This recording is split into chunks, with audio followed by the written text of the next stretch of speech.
What's going on, everyone? Scott here. Welcome back to the channel. So it is officially time to go through and pick every single game for the men's side of the bracket for the NCAA tournament. Now, we're going to go through every game, every matchup, got some notes on some interesting potential matchups. I think some are kind of just, straightforward. Obviously, it's not called March Madness for no reason. Obviously, we've seen a 16 seed beat a 1 seed. Like, that can happen.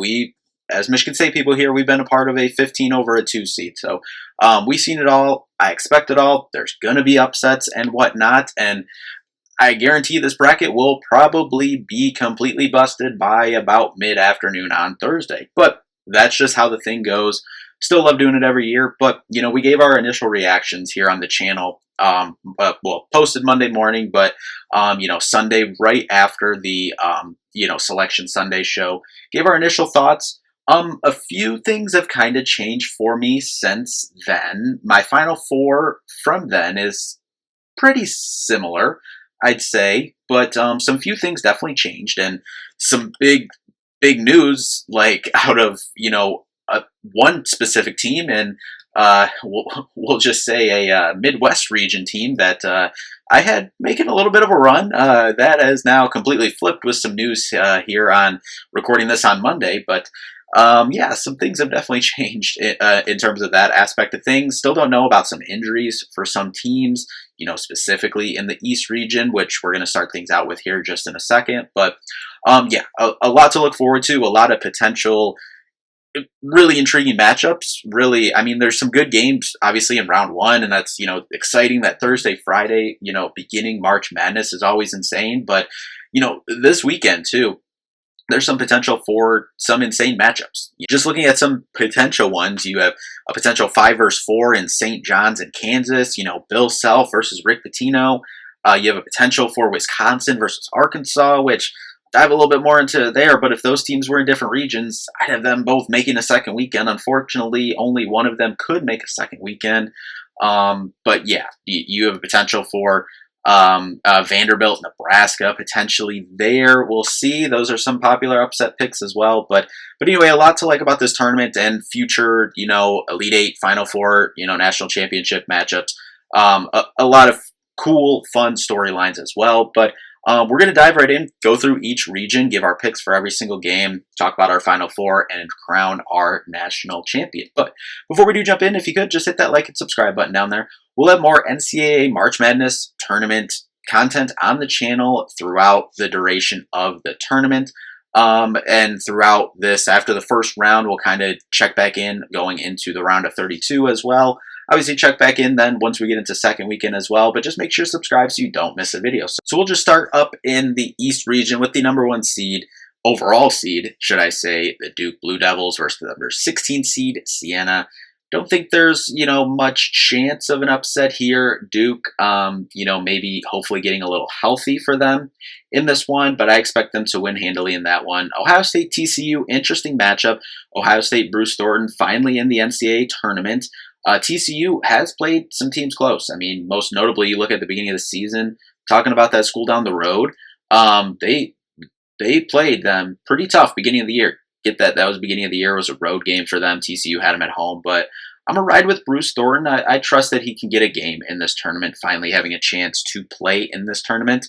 And then number 5 seed, St. John's, 12 seed, Northern Iowa. Now, obviously, St. John's, some people were a little surprised that they were a 5 seed, but after winning the Big East tournament, and especially in the way that they did it. But I like St. John's moving on here. Kansas versus Cal Baptist. Now, Cal Baptist, they are 37th in adjusted efficiency defense. Take the under in that one because Kansas is 11th adjusted efficiency defense. But also something to watch too, potential for an upset here. I think of one of the, 5-12s, 4-13s, always, some popular picks there. But I think Kansas more at a risk of a potential upset. Cal Baptist, as I said, good defensive team. Kansas is also last 5 of the last 9 games. I still think Kansas does enough to get by here. And also just talking about the East region as a whole, we've already kind of talked about it with Duke. We talked about it with Kansas here as well. And, we'll see that coming up next with Louisville, but then even going down to UCLA as well. This region is obviously known as the Hall of Fame region for coaches. You obviously got Tom Izzo. You got Rick Pitino, Bill Self, John Shire will get there eventually, Dan Hurley. Like, the amount of Hall of Famers, blue blood programs that are in this region is insane. But besides that, this is the health and availability question as well. We talked about it with Duke, as we said. Kansas, Darren Peterson. Louisville, Michael Brown Jr., UCLA, Donovan Dent, and Tyler Bilodeau both got banged up in the Big Ten tournament. Does that have any effect on these games? I definitely think they could. Maybe not round one for everyone, but that's a big question mark for this region, I think. For the 6th seed Louisville versus number 11 seed South Florida. South Florida, a lot of people are on the South Florida team, and it makes sense. 43 rebounds a game, 9 steals as well as a game. And, the injury to Michael Brown Jr., I believe it's his back. If he plays, then I think either way, though, South Florida can get this done. But I definitely think this will be one of the more intriguing round one, day one games. But I think South Florida gets it done, moves on to the second round to face the winner of Michigan State, the number 3 seed, versus North Dakota State. Now, we're going to have, obviously we're a Michigan State channel, so we're going to have a full preview of this game up on the channel later this week. But North Dakota State just kind of, diving into some of their clips and film, whatnot. They do a really good job of driving, kicking, and shooting threes. And obviously, it's no secret that that's usually the recipe for upsets in the month of March and in the tournament here. So Michigan State got hit with that about a decade ago. Don't want to bring up Middle Tennessee State, but not saying that's going to happen in this one. I do think Michigan State gets past this game, but when you have a three-point shooting team on the other side, and especially the way Michigan State has defended the three as of late, and they have dipped outside of the top 100 in three-point percentage defense as well. Definitely concerning for sure, but I do think Michigan State still gets past. But I think the game will be a little bit closer than maybe people think. I know Bart Torvik right now has this as like a 14-point game. I think maybe a little bit closer than that. Maybe not single digits, or maybe like 8 to 12, somewhere in there. Kind of just thinking kind of just a little bit diving into them, so far, have a better feel, maybe, come Wednesday night for sure. But that's where we're sitting right now. Then UCLA, the 7 seed versus number 10 seed UCF. Now, this the health question: does Donovan Dent, does Tyler Bilodeau play? If both of those players play, I think they have a chance to make a second weekend. That's how dynamic I think they are. We saw what they just did to Michigan State. Let's give them a lot of credit to, especially because Bilodeau was out that game. Sky Clark. They have a handful of guys that can hurt you on that team. Perry can as well. If they're healthy, I think they can win this game. But UCF, should I say, has some impressive wins on the season for sure. I think this is a toss-up, just given at the time of recording, not knowing the injury question marks. I'm going to go with UCF with the 7-10 upset here. Then the 2 versus 15 seed here. UConn versus Furman. Now, Furman, some people kind of have Furman here as a potential 2-15 upset. And not to spoil another video we'll have, probably not on the channel, probably on YouTube, YouTube Shorts or TikTok, whatever. But talking about 1 or 2 seeds that are potentially vulnerable in the first game, I think UConn is the most vulnerable 2 seed out of all the matchups in the first game, that is. I still think UConn's incredible. I said it when we played them earlier in the year in an exhibition game. I really like UConn. Solo ball. I like Alex Caravan experience, what they have there. And Furman is an elite 2-point percentage offense. They're 13th in the country. I think it's a little closer, but I think UConn pulls away late to get ahead to the second round. So how we're going to do this is we're just going to finish off one region, then head over to the next. So we'll head back up to Duke versus Ohio State. And Bruce Thornton gets his chance to go to a second weekend here, but I think Duke at the end of the day is just too much. Cameron Boozer, Caden Boozer, actually, too, stepping up. I think he's going to have a big tournament run for Duke, and I think they get ahead to the Sweet 16. And then the matchup a lot of people want to see out of this region for the first weekend, and that's number 5 seed St. John's versus number 4 seed Kansas. Rick Pitino versus Bill Self. And actually, I saw the stat. I didn't fact check it, so maybe I shouldn't say it, but the stat I saw was Bill Self and Rick Pitino have never faced off, which is actually crazy. But I think this will be a really good game. Obviously, I think this will a lot of what Kansas does. As I said, Kansas has the potential to lose round one versus Cal Baptist. I think Cal Baptist does some good things, especially defensively, but Kansas does as well. But I think the Darren Peterson factor. But I'm going to go with Rick Pitino and St. John's. Especially with kind of how they were able to finish the season in that Big East, final there and get that big win. I think they're able to get some momentum and get some momentum in that round one game. And I think that gets them to the second weekend in the Sweet 16. Then we got number 11 seed South Florida versus Michigan State. I think Michigan State moves on to the second weekend in this one, but South Florida, as we talked about it earlier on, they're a physical rebounding team. They steal the ball really well. We saw the steal portion be a problem against UCLA for Michigan State, and turnovers is always a problem when Michigan State doesn't play well. We've seen their games, Nebraska this year, other games that, the turnovers have been a problem when Michigan State does not play good. So them averaging 9 steals, not ideal, but 43 rebounds a game, that's up there with where Michigan State is at. Obviously different leagues and everything, but I think Michigan State gets past this one to head on to the Sweet 16 to play the winner of number 10 seed UCF and number 2 seed UConn. And as I said, UCF has some impressive wins. I could very well see UCF pulling this upset on UConn, but I just think I like Solo Ball a lot. I like what UConn does. I know they haven't looked fantastic over this last part of the season, so I got UConn though moving on to the Sweet 16. So that sets up Duke versus St. John's, Rick Pitino versus Duke. John Shire versus Rick Pitino. I think Duke does enough to get by in this one. I think Duke the first 2 rounds will have fairly decent double-digit wins overall, but I think this St. John's game is going to be a barn burner. I think this is going to be a tight, 5 to 7 point game for Duke. Maybe some free throws late that gets Duke over the top. Cameron Boozer, I just think is special. We've seen it throughout this year. He's the player of the year for a reason. I think Duke moves on to the Elite 8. And then we have Michigan State UConn. We saw this matchup in the preseason, an exhibition game, and both teams still figuring out who they were at that point. Obviously, I think UConn didn't have some guys play. I forget if Michigan State, if we played everyone that game. I can't remember. That was so far back there. That was the last week of October. But Michigan State versus UConn. Obviously, UConn kind of, obviously hasn't looked fantastic over this last part of the season. But Michigan State getting a rematch here with UConn kind of at the beginning of the season, kind of a little bit, you kind of like that storybook. You started your exhibition season, with this team essentially, or I forget if that was the first or second exhibition game, but, you played this team at the beginning of the year. You get to see where you're at, measure up here towards the end of the year in the tournament. I like Michigan State to get past to set up a rematch of 2019. Number 1 seed Duke versus number 3 seed Michigan State. Obviously, then it was 1 seed Duke versus 2 seed Michigan State.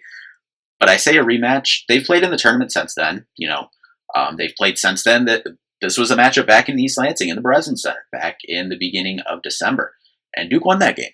It was a tight 66-60 game. But I say it's a rematch because this Elite Eight game is back in Washington, D.C., same place as that 2019 Final Four game. Or Elite Eight game, should I say, the Cassius Winston, Xavier Tillman, the Ken Goins shot, Matt McQuaid making incredible plays. That Duke team was the Zion, RJ Barrett team, that incredible, roster that Duke had there, Coach K, obviously. This is a rematch here, and I want to look up this stat, and I did not look it up before. I want to know how many teams have ever beat Tom Izzo twice in the same season. We obviously saw it with that school down the road beating Michigan State twice this year. Has there ever been, I know you've been swept in a year, I'm not saying that, but how many seasons, or how many instances, I guess, should I say, do 2 teams sweep Tom Izzo and Michigan State in a year? I have to imagine that number is, you can count it on one hand, and you might not even count any numbers. I really want to look that stat up, But I'm going with Michigan State in this one to get to the Final Four. And I said this was an unpopular opinion for Michigan State fans, but I had been talking about it since the loss to UCLA last Friday. I wanted this draw. Like, I know we wanted to stay on the 2 seed line, and we would have been in Purdue's spot, and we'll talk about that. But I think that I personally think the 2 seed that Purdue got is a lot tougher road than the 3 seed that we got, and I say that for one reason. This path, I'm not saying this is an easy path at all. I mean, there's Hall of Famers and these blue bloods, and an 11 seed that's pretty intriguing and interesting, even a 10 seed that's intriguing. So this is no cakewalk for Michigan State at all, but I say that because of a lot of reason, because of the health and availability of this region right now. We talked about Duke, talked about Kansas, Louisville, UCLA. Like, if this was a fully healthy region, then I think I might have a different opinion. But the fact of the matter is, like, we don't know all the injury reports, who's going to play, who's not going to play, whatever. But I want this region. And of all the 1 seeds, like, Duke, especially since we see them, like, Duke has been the best team all year in the country. Like, or, I guess that's debatable. One of the 3 best teams in the country. You can debate all 3 of them. But they're the team with their injuries. Like, some is definitive. One's out for the season. One, might get back for the tournament. You hope for them. You don't want to see any injuries at all. You like everyone to be healthy. But given that fact, I would much rather face this Duke team as a 1 seed than any of the other 1 seeds. So yeah, I would take this 3 seed path for Michigan State, and that's why I think they can get to the Final Four out of this region. So I got Michigan State coming out representing the East region in the Final Four. Next up, we head over to the West region. This is Arizona's region. They're the number 1 seed over there. Then they're playing 16 seed LIU. I don't think there'll be much there. Villanova versus Utah State. Now, Utah State is an elite 2-point offense, and they're playing a middle-of-the-pack 2-point defense in Villanova. So I got Utah State moving on there in the 8-9 game. Wisconsin versus High Point. High Point is a popular pick for a lot of people. 5-12 is obviously a popular 5-12 upset pick, but I think this is going to be a high-scoring game, 98-88 or something like that. Like, it's going to be a high-scoring game. Both of these teams like to put the ball in the bucket and can put the ball in the bucket very efficiently, but I do think Wisconsin moves on. Nick Boyd, John Blackwell. I mean, guards winning games in March. And we'll get to this next matchup here. Number 4 seed Arkansas versus 13 seed Hawaii. I'm taking Arkansas in this one. Darius Acuff playing like one of the best players in the country, playing like a top lottery pick in the country as well. I said it kind of in the initial bracket reveal. I said kind of a little bit hot takey right now, but are we so sure Darius Acuff isn't John Calipari's best guard that he's ever coached? I know that's a lofty goal, and I'm not talking about, obviously he hasn't played in the NBA yet or anything, but I'm talking about college, what he's doing right now, what he did through that SEC tournament, throughout the SEC season as well, but then just more recently, the tournament. I mean, just absolutely incredible. I got Arkansas moving on. BYU versus the winner of Texas and NC State. Texas is a popular pick here. NC State is just kind of all over the place. But I said it before the tournament. I got BYU because I think AJ DeBonza, I think he can make a run, a little bit of a run here. We'll see how far that goes, but I got BYU moving on to the second round over whoever wins the play-in game. And then 3 seed Gonzaga versus Kennesaw State. Now, I think this Kennesaw State team can keep this game a lot closer than people think. They played Bama close earlier on in the year. I think this will be a close game, but I think Gonzaga pulls away a little bit at the end. Still gets like a double-digit, 12, 14-point win. But I do think this is fairly close, up until the end. But I got Gonzaga moving on. 7 seed Miami versus 10 seed Missouri. Now, Miami, Florida has had a good season. They had a rough last game, obviously, but I think Miami will move on in this one. They were my pick for the ACC tournament, just because my reasoning behind that was, they've obviously had a good season, surprise season, from what it seems like, but Duke was banged up, obviously. But credit to Duke, they came out of that ACC tournament and just absolutely ran the table and, played in some pretty high-level games. And Miami didn't get it done, but I think Miami gets it done here, wins the 7-10 matchup against Missouri. Then Purdue versus Queens. Purdue, I think, moves on in that one. We'll move back up to the top. Arizona versus Utah State. We talked about Utah State's. Should I say, elite 2-point offense. But I think Arizona's just too much. At the end of the day, they come at you in too many different ways, too many different guys that can go at you. So I got Arizona moving on to the Sweet 16 to face the winner of Wisconsin versus Arkansas. And the change in my voice is because if either of these teams at their respective seed lines were in any other region, I would pick both of these teams to at least the Sweet 16, depending on the draw, maybe even the Elite Eight or further. We'll circle back to that, but Wisconsin versus Arkansas, I mean, you got Boyd and Blackwell going up against Darius Acuff, but listen, I think at the end of the day, this is going to be a high-scoring game, but I think Darius Acuff does enough. I think he's the best player on the floor. I think he does enough in this game to advance to the Sweet 16. And then BYU versus Gonzaga. I said I think AJ Abanza can make a little run here. I'm going to go with BYU to upset Gonzaga. And then Miami versus Purdue. I got Purdue moving on. If they look anything like they looked like in the Big Ten tournament, then, they can, make their way to an Elite Eight Final Four. We'll see if that continues, but we move back up to the top of this bracket first. Arizona versus Arkansas now. This is going to be another high-level game. And I think Arkansas, coming off that tough game against Wisconsin, I think some of that does weigh on this game, but I still think they give Arizona their best game so far of the tournament and one of the better games that Arizona will probably see, but I think it continues to get tough, as it should, as you move through the tournament for Arizona, but I do have Arizona moving on in this one. But then BYU, Purdue, I think it'll be a tight, high-scoring game, but I think Purdue gets through. Close game, as I said, but I think they get through, setting up an Elite Eight matchup to go to the Final Four, which is obviously in Purdue's backyard. Been the talk of the year for Purdue, getting to a Final Four, trying to win a national championship in your backyard. Can they do it against Arizona, the 1-seed Arizona, 2-seed Purdue?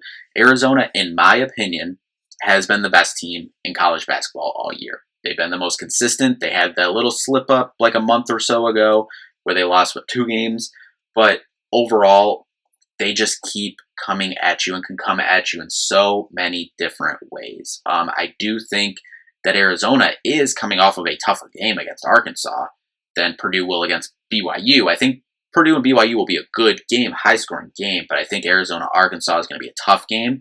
But at the end of the day, I think Purdue's chances at a storybook ending for that incredible senior class of Braden Smith, Fletcher Lawyer, and TKR, Trey Kaufman-Renn comes up just short. I think Arizona gets by in a tight game to go to the Final Four. All right, so the Midwest region. That school down the road, the 1 seed against UMBC or Howard, whoever wins the play-in game.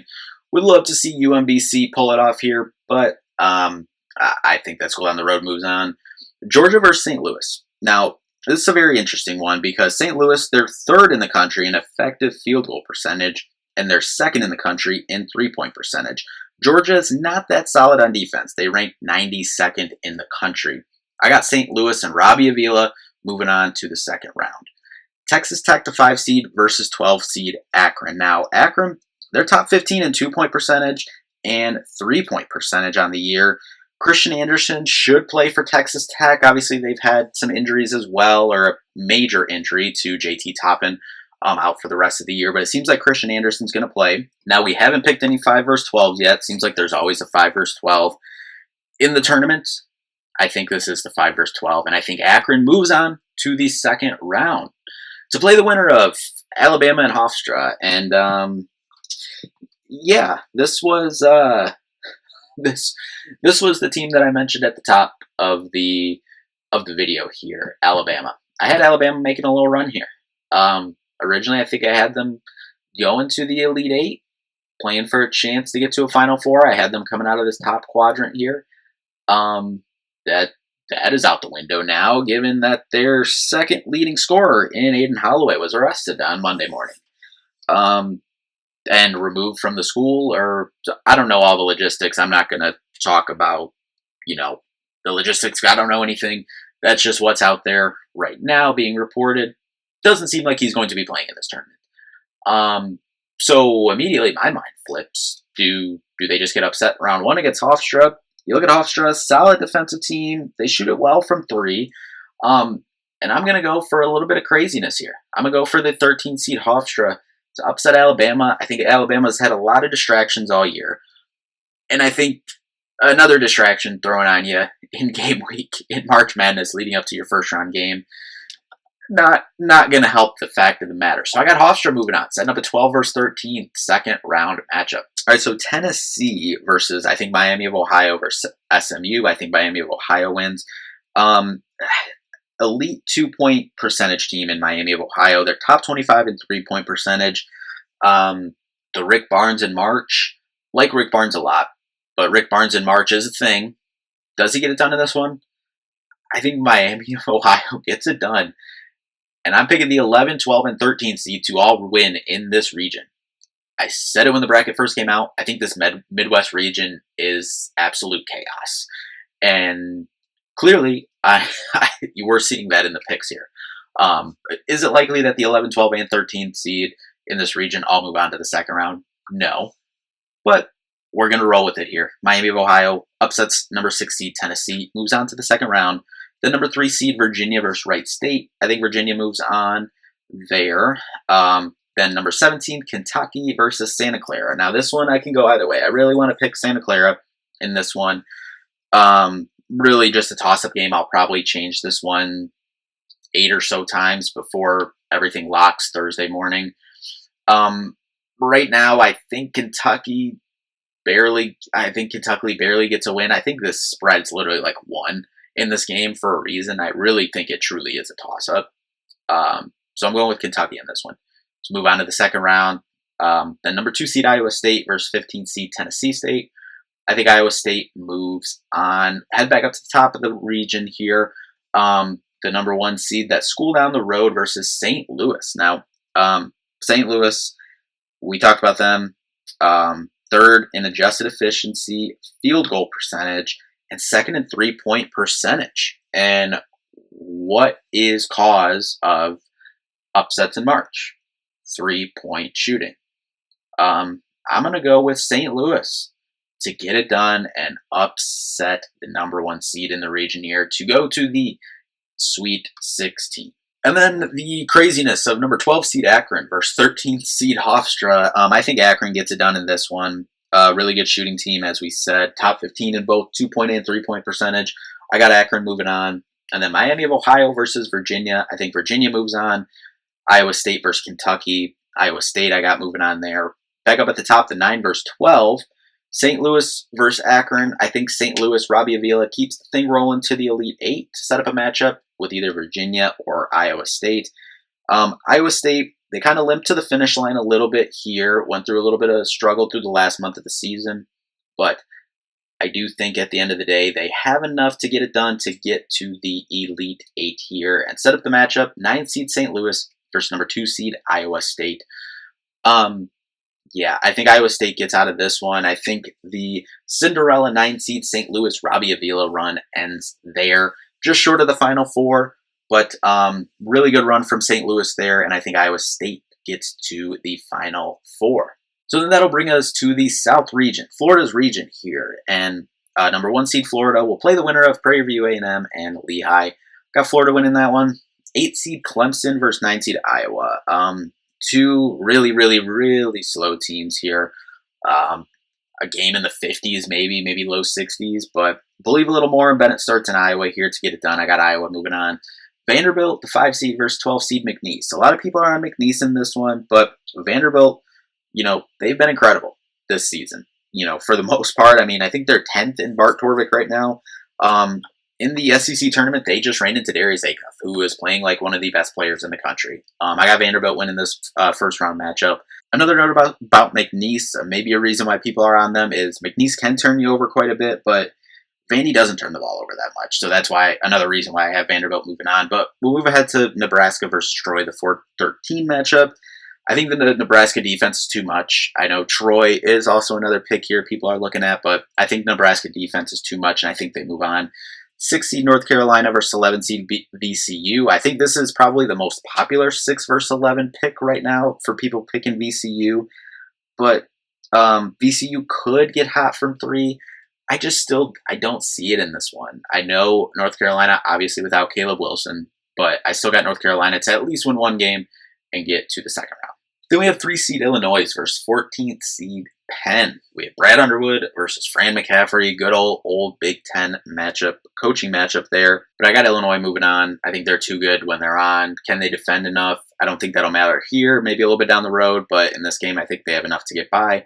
7 seed St. Mary's versus Texas A&M. St. Mary's, they're the #1 free throw shooting team in the country. For a game that I think will probably be close, I think that could be a deciding factor in this one. I got St. Mary's moving on. And then 2 seed Houston versus 15 seed Idaho. I got Houston moving on in this one. So a real chalky kind of region for the most part. But we'll move on to the second round here. Florida versus Iowa. I think Florida moves on. Vanderbilt versus Nebraska. Tight game. Nebraska makes it a defensive game, but I think Vanderbilt gets on to the Sweet 16. North Carolina versus Illinois. I think Illinois wins this one fairly comfortably. Due to the Caleb Wilson injury, I think North Carolina, they're able to get a game, but I think nothing more than that. Then St. Mary's versus Houston. I think Houston will just be too much in this one to move on. Setting up an Illinois versus Houston Sweet 16 matchup. But first we got Florida versus Vanderbilt. We obviously just saw this game. Vanderbilt just got Florida in the SEC tournament. I think Florida gets their revenge here, moves on to the Elite Eight. And then Illinois versus Houston. I think this is going to be an incredible game. One of the potential matchups. It's maybe a top 5 potential matchup that I'm most excited to watch this tournament. But I do think Houston moves on in this one, setting up a rematch of the national championship of last year where Florida obviously came out on top. Florida versus Houston. Now, I do think Houston gets their revenge here. I think the 2 seed Houston moves on to the Final Four. So that sets up the Final Fours of Michigan State versus Houston, 3 versus 2, and then on the other side, #1 seed Arizona versus 2 seed Iowa State. Now, we'll start with the left side of the bracket, Michigan State versus Houston. I have Michigan State winning this one. A couple reasons. Michigan State, they want to play a defensive game. And obviously, Houston is, normally known for being a defensive team as well. Kevin Sampson, I think he was a graduate assistant here at Michigan State too back in the day. Like 30, like 40 something years ago, obviously, yeah. But Houston this year does show you some stuff on offense as well. On Bart Torvik, they're the 12th rated adjusted efficiency offense, but they're still top 5, 5th in adjusted efficiency defense. But a lot of that, I believe, for Michigan State, they want to play that game. They want to play that tough, hard-nosed game. And I got Michigan State knocking on the door, going to the national championship game, coming out of this region. In Indianapolis, too, a real home game, essentially, for Michigan State in this one. Only Big Ten team, only team, from the Midwest. Iowa State will be, the second closest team. But Michigan State should dominate this Final Four in terms of fan support in the area. And then on the other side of the bracket, #1 seed Arizona versus 2 seed Iowa State. Arizona has been in my opinion, the best team all year. They've been my national championship pick for most of the year since, right before the mid part of the year, really before Christmas. They've been who I think is going to win the national championship. I think they get past Iowa State here. Obviously, Iowa State has had some trouble in tournaments of past, but I do think they, take a step this year, get to a Final Four. But I think Arizona, just the amount of guys that they can throw at you, they just keep coming at you with different ways, different things. And I think they get it done to get to a national championship game. Setting up Michigan State versus Arizona. Now, this was a Final Four that Michigan State would love. This is a physical Final Four, in my opinion, that Michigan State wants to play. When I think of these 4 teams, I think of physical play, and I think of defense. I think all of these teams are in the top 12, if not 15, of of adjusted efficiency defense, and I think that's exactly what Michigan State would want.